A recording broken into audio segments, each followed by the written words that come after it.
हरियाणा के सीएम मनोहर लाल खट्टर किसान आंदोलन के नाम पर नेताओं का विरोध किए जाने से आहत हैं। उन्होंने इस संबंध में जनता के नाम खुली चिट्ठी लिखी।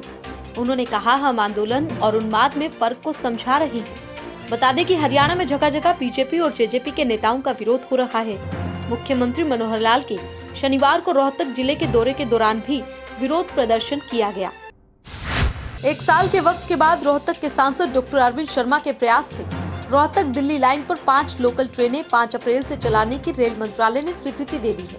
इस सूचना के बाद सभी रोहतक दिल्ली दैनिक रेल यात्रियों में हर्ष की लहर छा गई।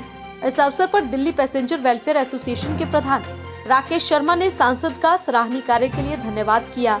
साथ ही कहा कि मासिक पास किराए को भी कम किया जाए। साथ ही मासिक पास बनाने की व्यवस्था भी भारतीय रेल द्वारा दोबारा शुरू की जाए। आप लोग देख रहे हैं न्यूज इंडिया। मैं हूं आपके साथ विनीत गर्ग और आज हम आपको दिखा रहे हैं, हमारे साथ हैं राकेश शर्मा जी, जो कि दैनिक डेली पैसेंजर जो इनका संघ है वो उसके प्रधान हैं। इनसे करेंगे बातचीत। खुशी की लहर का विशेष मैं आपको बता दूं कि वो आया है रोहतक से दिल्ली।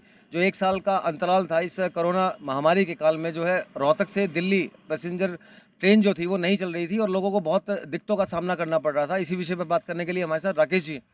जी राकेश जी, स्वागत है। लगभग सबसे पहले तो मैं धन्यवाद करता हूं न्यूज़ इंडिया चैनल का, जो आपने अपना अनमोल समय दिया और मुझे इस चैनल पर आमंत्रित किया। सबसे पहले 1 वर्ष से भी ज़्यादा अंतराल से हमारे दैनिक रेल यात्रियों को जो असुविधा हो रही थी, उसके लिए बड़े अपने अथक प्रयास से माननीय सांसद हमारे डॉक्टर अरविंद शर्मा जी के अथक प्रयासों से 8 ट्रेनें 5 अप्रैल से चलने जा रही हैं। हम माननीय सांसद जी का पूरे रेल यात्री संघ की तरफ से कोटि कोटि धन्यवाद करते हैं हृदय की गहराइयों से, और साथ में ये भी प्रार्थना करते हैं कि इन दैनिक पैसेंजर ट्रेनों के अंदर निम्न मध्यम वर्ग ही उसमें, क्योंकि आता जाता है अपनी रोजी रोटी के लिए दिल्ली में और छोटी छोटी नौकरियां कार्य करते हैं, तो जो रेल का जो भाड़ा जो किराया बढ़ाया गया है 30 रुपये, कम से कम उसको घटा करके उसको 50% पे लाया जाए, ये हम प्रार्थना करते हैं। और बाकी और भी जितनी भी ट्रेनें अभी बाधित हैं उन सब को भी चलाया जाए, ताकि इससे खाली दैनिक रेल यात्रियों को ही नहीं, हमारे ऑटो रिक्शा चालकों को और भी कितने लोगों की जीविका साथ में जुड़ी हुई है, उनको भी बड़ा लाभ होगा। रोहतक में नीवदा फाउंडेशन इंस्टीट्यूट के नए सत्र का शुभारंभ एलपीएस बोजार्ड के निदेशक राजेश जैन और महामंडलेश्वर कपिलपुरी जी महाराज की ओर से रिबन काटकर और दीप प्रज्वलित कर किया गया। इस कार्यक्रम के मौके पर नीवदा फाउंडेशन इंस्टीट्यूट के गोल्ड मेडलिस्ट बच्चों को प्रमाण पत्र और मेडल देकर सम्मानित किया गया। आज यहाँ न्यू फाउंडेशन का ओपनिंग हुई है और ये जो नीडी बच्चे हैं उनको फ्री सेवा देंगे। मैं इनको बहुत बहुत बधाई देता हूँ।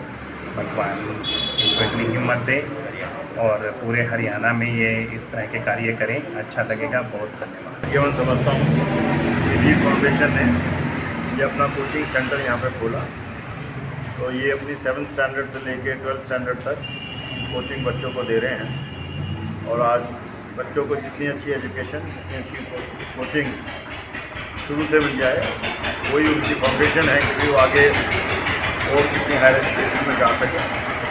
और मेरे को उम्मीद है कि भी नीड फाउंडेशन जो एक ये पहल है, पहला सेंटर है, इसके माध्यम से लोगों को यहाँ पे हायर एजुकेशन में जाने का बहुत अच्छा मौका मिलेगा। अपने आप से उन्होंने कहा कि हम एंटरप्रेन्योर कोर्सेज भी शुरू करेंगे और लोग तो प्रधानमंत्री की अपनी आत्मनिर्भर भारत है, जिसमें मेक इन इंडिया के तहत शुरू से लोगों को एनकरेज करेंगे कि वो किसी स्टार्टअप के साथ जुड़े। महामंडलेश्वर बाबा कपिलपुरी जी महाराज और एलपीएस बोसार्ड के डायरेक्टर राजेश जैन सर, इनके शुभ हस्ते यहाँ के सेंटर का शुभारंभ हुआ और यहाँ पे दीप प्रज्वलन करके बच्चों को जिनको स्कॉलरशिप्स मिले थे हमारे स्कॉलरशिप टेस्ट में, उनका सम्मान किया गया, उनको गोल्ड मेडल पहनाए गए मेहमानों के शुभ हाथ से। और न्यू द फाउंडेशन के बारे में बताएं तो न्यू द फाउंडेशन एक ऐसी कोचिंग इंस्टीट्यूट है जहाँ पे 7th to 12th class CBSE plus NEET, JEE और NTSC की तैयारी की जाती है। और मुख्यतः यहाँ पे जो फैकल्टीज़ है वो कोटा के नामांकित इंस्टीट्यूशन से 10 साल 15 साल के HOD के एक्सपीरियंस लिए हुए फैकल्टीज़ है कि जिनके साथ बच्चों का भविष्य बिल्कुल उज्जवल होगा।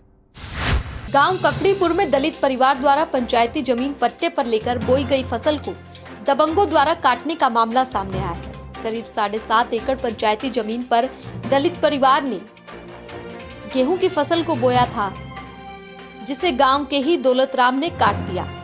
ये आरोप पीड़ित परिवार की ओर से लगाया गया है। वहीं धीरज की पत्नी का ये भी आरोप है कि जब दौलत राम उसकी फसल को काटने आया तो वो रोकने के लिए पहुंची और उसके साथ बदतमीजी की गई। मामला ये है जी कि मेरी फसल को दौलत राम सरपंच और उसका भाई गुरदत्त मेरी फसल काट लाए हैं जी। सुबह मेरी गैल मारपीट करी है और मेरी बहू से भी गाली गलौज करी है। ये 7.5 किला है जी और जोत वो मैं ही रहो जी ठीक है, मगर फसल अब क्या आने ले ली है जी। मेरी 3 फसल मैं ले चुका हूँ और 1 फसल अब की ये चोरी से मेरी फसल को लिया आया। खेत की फसल पक्की खड़ी थी जी, हम उसे काटते, हमारे काटने से पहले दौलत राम और उसका भाई गुरदत्त जबरन अपनी दबंगगिरी के कारण और हम वहाँ पे हमारे 2 कंपाउंड चला के अपना ट्रैक्टर और एक दो और अन्य ट्रैक्टर लगा के फसल काट लाया है जी।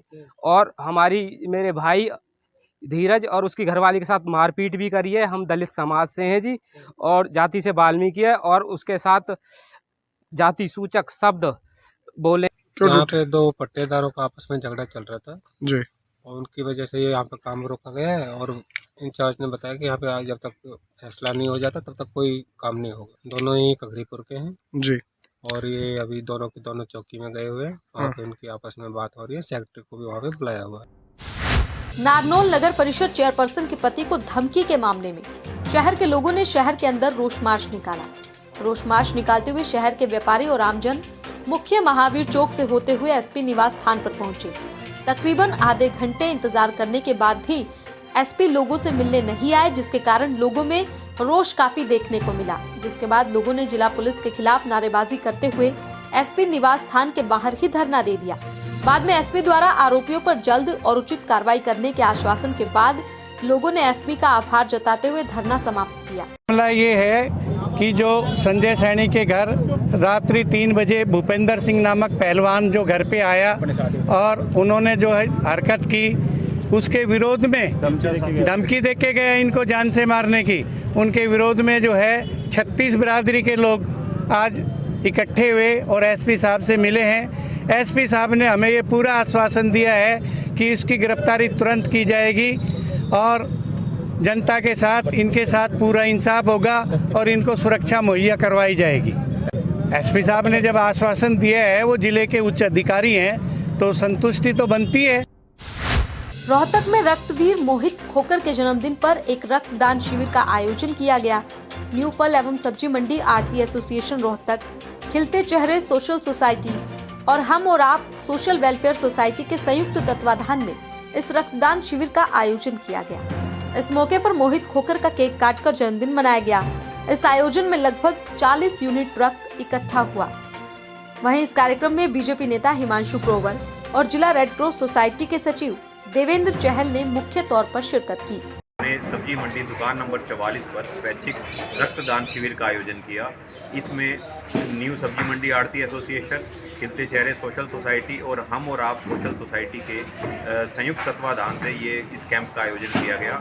इसमें लगभग 40 के करीब जो है यूनिट रक्त एकत्रित किया गया। हमारा सब्जी मंडी के अंदर सब्जी मंडी आड़ती एसोसिएशन और खिलते चेहरे के जो है संयुक्त प्रयास से 6ठा रक्तदान कैंप का आगे भी सभी भाइयों के सहयोग से, जनता के सहयोग से ये कार्यक्रम आगे भी किसी भाई के जन्मदिन पे या कोई ओकेजन होता है उस पे हम रक्तदान के कैंप जो है लगवाते हैं। आज मेरे जन्मदिन के उपलक्ष्य में आज ये रक्तदान शिविर का आयोजन करवाया गया और ये आयोजन बहुत ही अच्छा रहा। और ये हमने आयोजन पीजीआई की रक्तदान की जो कमी चल रही थी, रक्त की कमी चल रही थी पीजीआई में 2 दिन से, उसके उपलक्ष्य में मैंने सोचा था और हमारा कैंप बहुत अच्छा रहा। मैं आप सभी से ये विनती करूँगा, आप सभी रक्तदाता ज़्यादा से ज़्यादा रक्तदान करें और आपकी 1 यूनिट से 3 लोगों की जिंदगी बचाई जाती है। और आप भी ऐसे ही, मैं आप सभी से आग्रह करना चाहूँगा कि आप भी ऐसे ही रक्तदान का आयोजन करते रहें। फसल की अच्छी उपज और केमिकल के इस्तेमाल से आपको बचाने के लिए ग्रीन विजन और खाद आपके लिए लेकर आया है गाय के गोबर से केंचुए द्वारा तैयार की गई प्योर ऑर्गेनिक खाद। तो अब कहीं और क्यों जाना, ग्रीन विजन की जैविक खाद का उपयोग करें और अपनी कृषि की उपज को बढ़ाते चलें। ग्रीन विजन और खाद का यही है लक्ष्य। रोहतक में टिकाना बाबा सावल शाह की असीम कृपा से, बाबा मदन शाह प्रेमदास शाह की कृपा से वृंदावन के लिए 4 निशुल्क बसें रवाना की गई, जिसकी अध्यक्षता बाबा हंसराज शाह, बाबा सुखा शाह ने की। इस मौके पर बाबा काला शाह ने कहा कि परमात्मा की कृपा सभी भक्तों पर बनी रहे। भगवान की कृपा से ये कार्य संपन्न हुआ है। वहीं इस निशुल्क यात्रा के लिए बसों का प्रबंध राजू दुआ और राघव दुआ की ओर से किया गया। इस यात्रा को प्रसिद्ध समाजसेवी राजेश जैन ने हरी झंडी दिखाकर रवाना किया।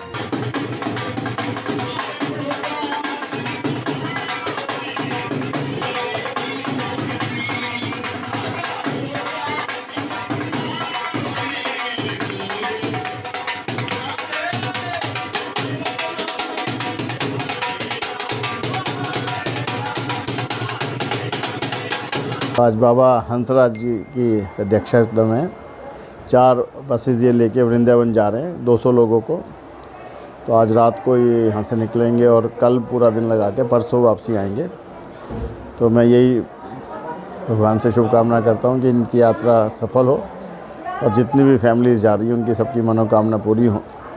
तो जितने भी हमारे धाम हैं, स्पेशली वृंदावन है जहाँ भगवान का जन्म हुआ है, तो वहाँ जाने से ये माना जाता है कि भी लोगों का अपना जन्म सिद्ध होता है और उसमें उनको और ज़्यादा अपनी आत्मिक शक्ति प्रदान होती है। तो यही बस प्रार्थना है कि भगवान उन सबकी मनोकामनाएं पूरी करे और उनकी यात्रा सफल करे। टिकाना सद बाबा सावल शाह जी की तरफ से आज ये अपने भिवानी चुंगी आश्रम से वृंदावन के लिए यात्रा निकाली जा रही है, जिसमें 150 से 200 लोग करीबन माताएं, बहनें, बच्चे, बूढ़े सभी मिलकर के बाबा जी अपनी सेवा के द्वारा लेके जा रहे हैं। इसमें अभी थोड़े समय के बाद में राजेश जैन जी, जो कि LPS बोसाड के मालिक हैं, समाज सेवी हैं, अभी वो उनके आने के बाद में सभी बसों को हरी झंडी दे करके विदा रवाना किया जाएगा। धन्यवाद। कितनी बसें जा रही है? अभी 5 बसें का प्रावधान है जो भी बैनरों के साथ में अभी रवाना की जाएगी। इसमें 5 बसें जा रही हैं जो निःशुल्क सेवा है। बाबा सावल शाह जी के आश्रम से ये बसें निकलेंगी। किस समय यहाँ से निकाली जाएगी? 9 बजे बाबा। 9 बजे यहाँ से यात्रा निकाल। हाँ जी। कितने दिन के लिए यात्रा होगी? 1 दिन के लिए। आगरा कैनाल में एक अनजान व्यक्ति का शव नहर में मिला। इस बात की सूचना मिलते ही पुलिस मौके पर पहुंची और शव को नहर से बाहर निकालकर कब्जे में लिया और पोस्टमार्टम के लिए BK सिविल अस्पताल भिजवाया। खेड़ी थाना के SHO योगेंद्र ने बताया कि सोशल मीडिया के माध्यम से मृतक के परिजनों के बारे में पता लगाया जाएगा। फिलहाल व्यक्ति डूबकर मरा है या उसकी हत्या कर उसे फेंका गया है, ये पोस्टमार्टम की रिपोर्ट के आने के बाद ही पता लग पाएगा। फिलहाल पुलिस मामला दर्ज कर आगे की छानबीन में जुट गई है। हमारे पास सुबह किसी राहगीर ने सूचना दी थी कि आगरा कनाल में एक व्यक्ति की डेड बॉडी बह रही है। जो सूचना पाने के उपरांत हम मौके पर पहुंचे और हमने जो है डेड बॉडी को नहर से बाहर निकाला और बाहर निकालने के बाद में उसको जो है पोस्टमार्टम के लिए BK भेजा जा रहा है। 72 घंटे शिनाख्त के लिए हम इसको रखेंगे और आसपास के जो थाने हैं उनमें हम इसकी सूचना देंगे। अखबार और जो है जितने भी जो मीडिया के जो चैनल हैं, माध्यम हैं, उनके द्वारा हम इनकी शिनाख्त की प्रयास करेंगे। पोस्टमार्टम के बाद में जो भी पोस्टमार्टम रिपोर्ट आएगी उसी आधार पर जो है मुनासिब कार्रवाई की